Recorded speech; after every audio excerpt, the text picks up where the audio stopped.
Before we start, guys, I just want to say that I'm not an expert at all in compound archery.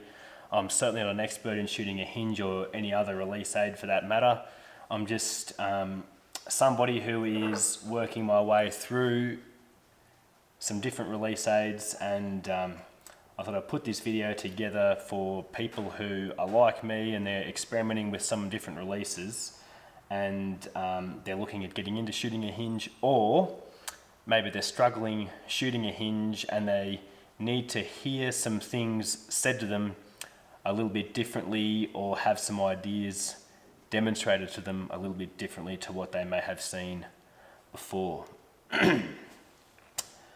What I would like to say is I know some people don't like to shoot a hinge with a click. I personally do. You'll see this is a B3 Infinity Pro with the cold click, what they call Pelican in there. Hopefully you can hear that. And this is a B3 Ranger. I've just taken it off the wrist strap and it's got a click in there as well.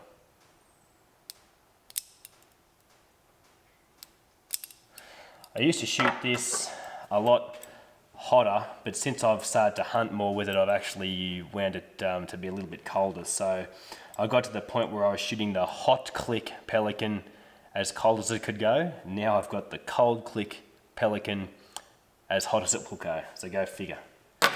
And this here is a Stand Perfex resistance release, which I'll talk about in a little bit. I see people on videos all the time talk about a hinge being a good tool for target panic because you can't punch it or you can't command shoot it. Wouldn't say that's the most accurate statement. And having a click in there, I've found actually does allow you, or certainly it allowed me, to punch it just a little bit, because I could get to full draw and find where that click is and then yank my fingers through there in a way that wasn't necessarily best practice, but I certainly got away with it in the past. Particularly walking around the club here, anything inside about that 25 meter mark, it probably didn't make that much difference, and you could probably argue that it was more accurate than punching the crap out of a thumb trigger or an index release. But I haven't shot a thumb trigger or an index release for a very long time properly, so that's just speculation. One of the reasons I do like the click for hunting, however, is it just gives you a bit more of a reference point. So as opposed to coming to full draw and taking a long time to expand through the entire moon or Pelican or whatever the release has, you can get to a point where you're like, okay, I'm going to just hold here, and when the time is right, I'm going to start pulling. Off she goes. For the sake of making this point about pulling though, if you pull a hinge back in a straight line, it will not go off. You need to add rotation in there, okay? If I pull my hand back in a straight line, it won't go off, but if I add some rotation, it will go off. So something I'll talk about here when you're watching me shoot is it's all about tension going in the right direction. So it's not just a case of pulling, it's a case of pulling your elbow around or rotating your wrist or however you want to do it. Some people make it go off just by almost, taking pressure off these fingers and increasing pressure with these fingers like this. That looks ridiculous, but you know what I mean, like this. Whereas I tend to pull my whole arm around, okay? This release here is, in my opinion, a better solution for somebody who struggles with punching a trigger or target panic, because you can't get to a click and know you're close and then yank it. If you are finding this is not going off as quickly as you would like it to, and you do give a really good yank or pull, your shot will be absolutely terrible. And I mean, I have missed targets at 40 meters by half a meter or a meter sometimes. So that's why these ones I find tend to keep you a lot more honest than a hinge. Not to say a hinge doesn't keep you honest. I just want to be a bit candid in the way we're talking about this, because if you shoot it the right way, it can be a very good tool to help you with your form and your shot execution. If you shoot it the wrong way, then it's going to lead to a lot of frustration, and that's no different to shooting a thumb button or an index release either. So it's important to keep that in mind, guys. What I'm going to do is walk around the club here and shoot some arrows with my hinge and my resistance release, and hopefully give a really good look of what punching a hinge could look like, and about what correct execution with a hinge should look like. So if you're like me, when you were first starting out and you were kind of teetering between good things and bad things, and you needed some ideas to help refine, I suppose is the best way, refine your form. Hopefully some of these videos and some of this chat will help you out. So let's go shoot some arrows. Okay guys, I'll try and demonstrate what I've been talking about. You might hear some cars going past, but it's no big deal. The first couple of shots here, I won't necessarily talk you through it, but what you will notice is I get to my anchor and really settle my aim and start to pull very slowly until I get to the click, and then I just give a quick yank and it goes off. Okay, and this is what I mentioned before about the ability to punch or command shoot a hinge with a click, because the click lets you know when it's about to go off. So I'll do a couple of these and show you essentially how I used to shoot a hinge, and I want you to pay attention to my follow through.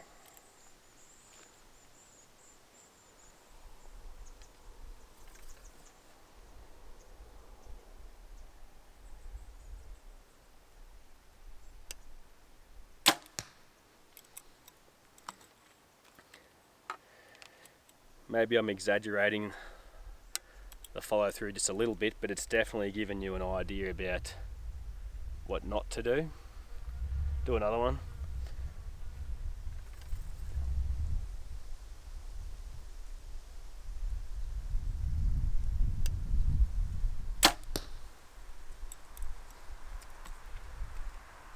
One more. You can see that there's not much of a follow through in terms of tension going where it needs to go, and all it is just a bit of a motion of my wrist, as in I've made the decision to punch as opposed to made the decision to slowly expand. I'll do this one more time.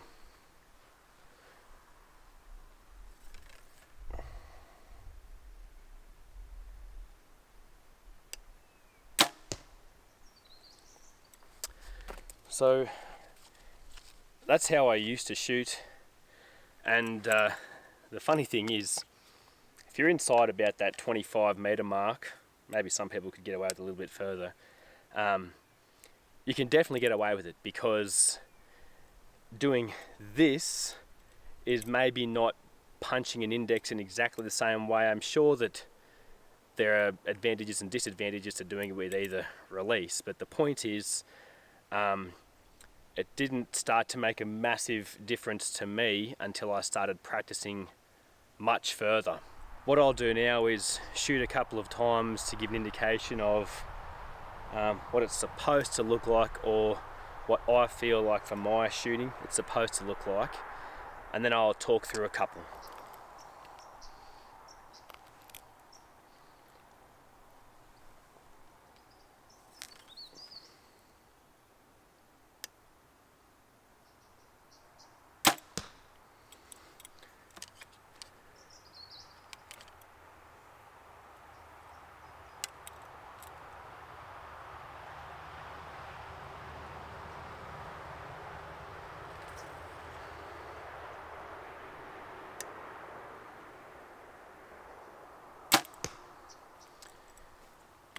I'm a bit shaky on the draw on that one, but look guys, so if,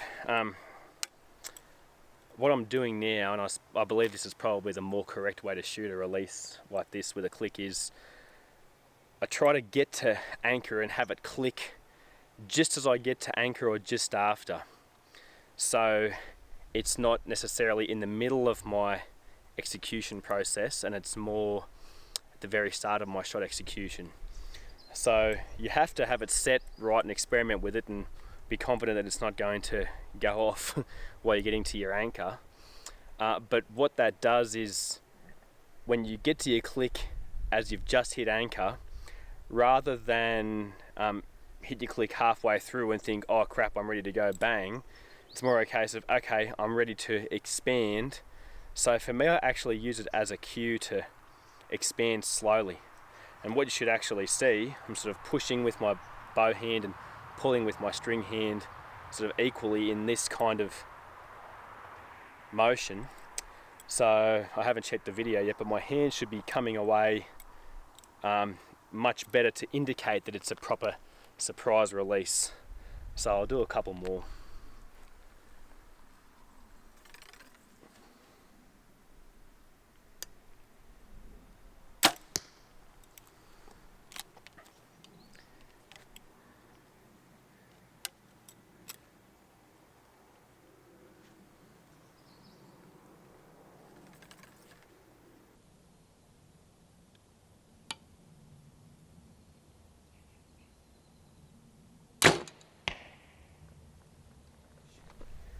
Funnily enough, something I find is my temptation to punch is equal on the really close targets as it is on the really far targets. With the really close targets, because my pin is always floating within the kill zone, the temptation to just want to rack it off because it's right there is very, very high. And on the flip side, on the really far targets, the pin float is well, the same as it would be anywhere, but it's exaggerated much more because of the distance.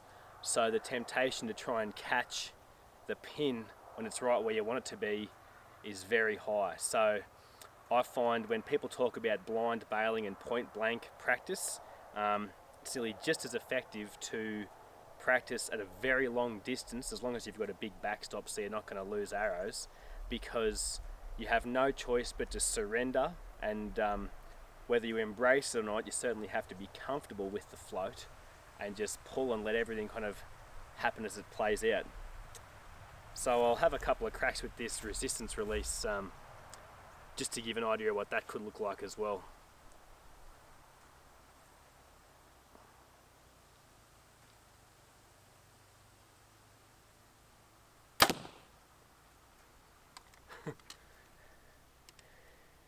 When I first got this, it was set so light that every time I took my finger off, the bow went off. So I've had to experiment with the let off and winding the adjustment in as far as, well, not as far as I can go, but a really long way, so it doesn't go off with just the holding weight of the bow.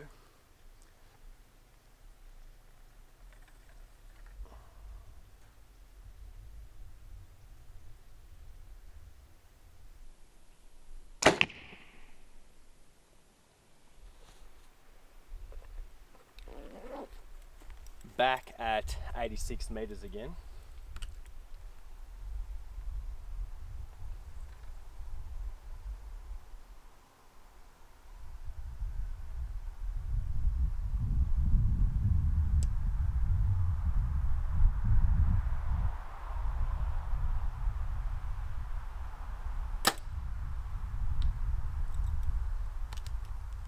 Don't know if you'll notice in the video, but I was floating all over the place then, and I nearly thought about letting down, but I kind of got back in the shot and thought, no, just keep doing what you have to do and let it happen, and looks like a pretty good shot. Shooting a hinge is painful in the wind, I will say.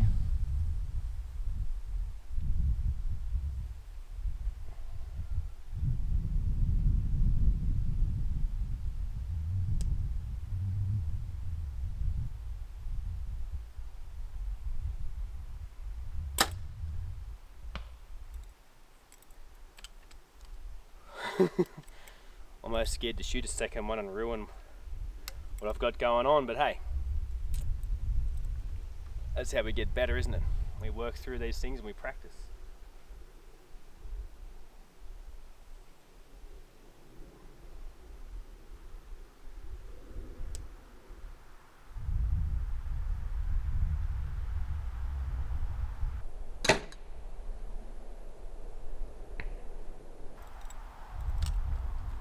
Pull that one out to the left.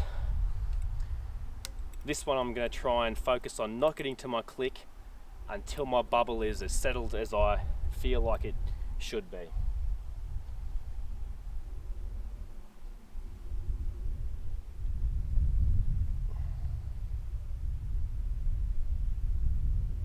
There we go.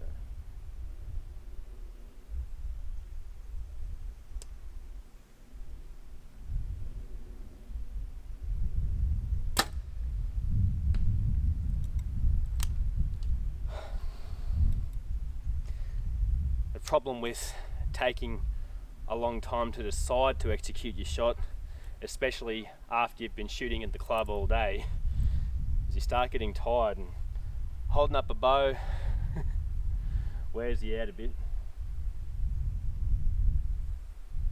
Especially when you're recovering from COVID like what I am.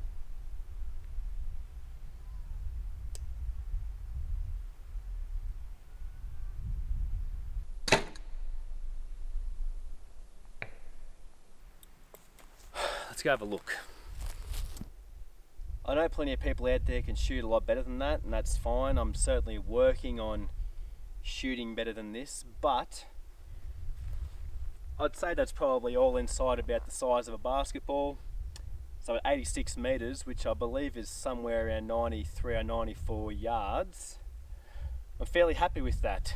And I can't really ever see myself wanting to shoot an animal from this far away, but practicing 60, 70, 80 meters and beyond makes everything inside 40 meters feel like absolute money, and that's my goal. Ideally, I'd like to keep all my hunting shots inside 30 meters if possible, but hopefully you can see how practicing out this far is a really good way to train your mind to accept that float and start to apply pressure on that release in the way that you need to.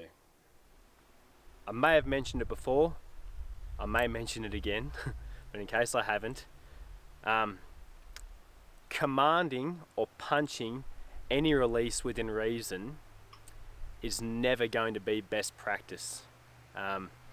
You may be able to get away with it in some situations, but it will never be as good as executing a shot properly. A hinge is just a release that's harder to command or punch, and I suppose still be somewhat accurate, because I used to punch the hell out of an index trigger, was somewhat accurate. I've seen friends of mine punch thumb buttons and punch index triggers and people at competitions, and they've still been fairly accurate. Having said that, I've got friends who pull through an index release in almost the same way you'd shoot a hinge.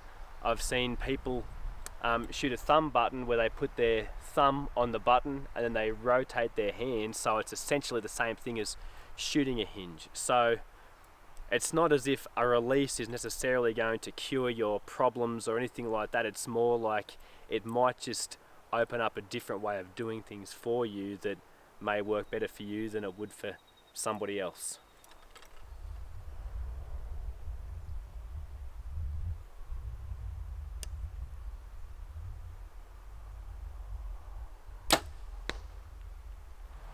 I know that some people may disagree with this little experiment that I do, because going between releases might potentially have you having a hard time getting really comfortable with one, but while I'm out at the club like this just mucking around, I shoot a lot of different kinds of releases just because. So I've got 5 arrows in my quiver, and I'm going to shoot the first with the hinge, the second with the resistance, and then alternate until my quiver is empty, just because I'm not going to get too caught up on how good the group is necessarily, because my anchor points and whatever else are slightly different with each release, so you can't necessarily guarantee they're going to impact exactly the same place. But I'm also, for that reason, only going to shoot at 30 meters.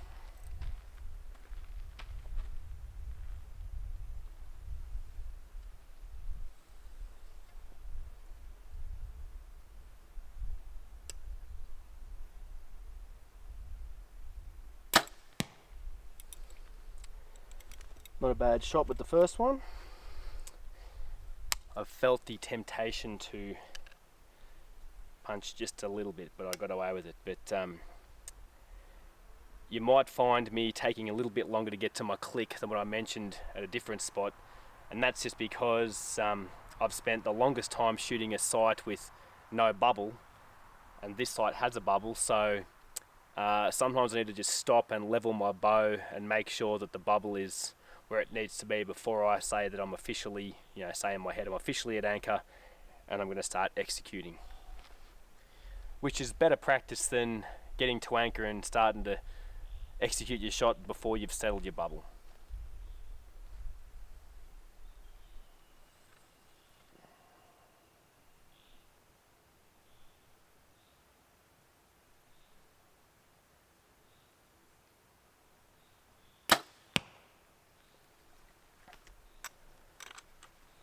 A little to the left, and I believe that's actually the go of that resistance tool. I normally hit to the left with it. Maybe I'm making excuses, maybe I'm not, I don't know.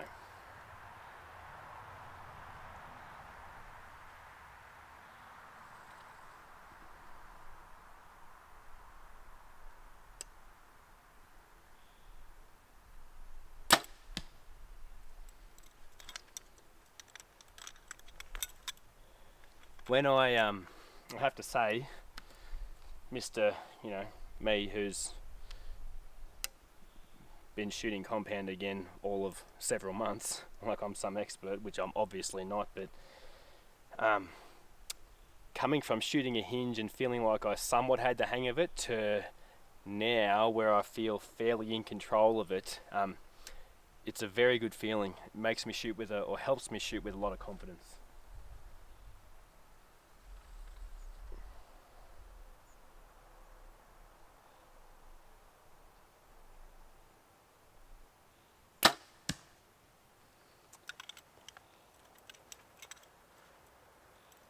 Last one, eh?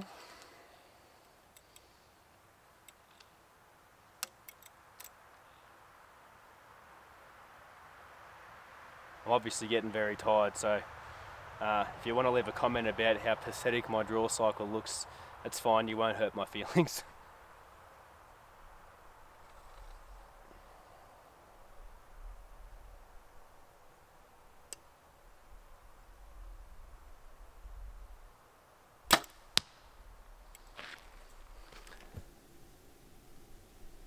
Not too shabby really, if you exclude that one I said that went left. The other one didn't go left, so I'm not sure what the issue was. But in any case, guys, look, like I mentioned before, I'm not an expert. I'm still learning this stuff. I'm still finding more and more confidence with this stuff.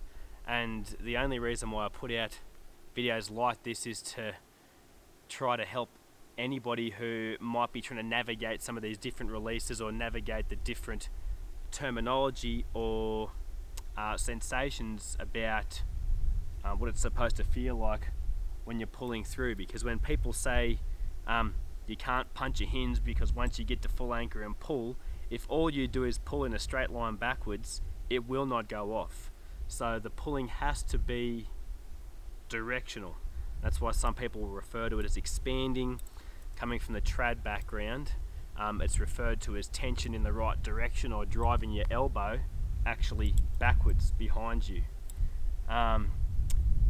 But, not that I would necessarily advocate for doing this, but you can see that having a click in there sometimes allows you to command or punch a shot if you feel the need to.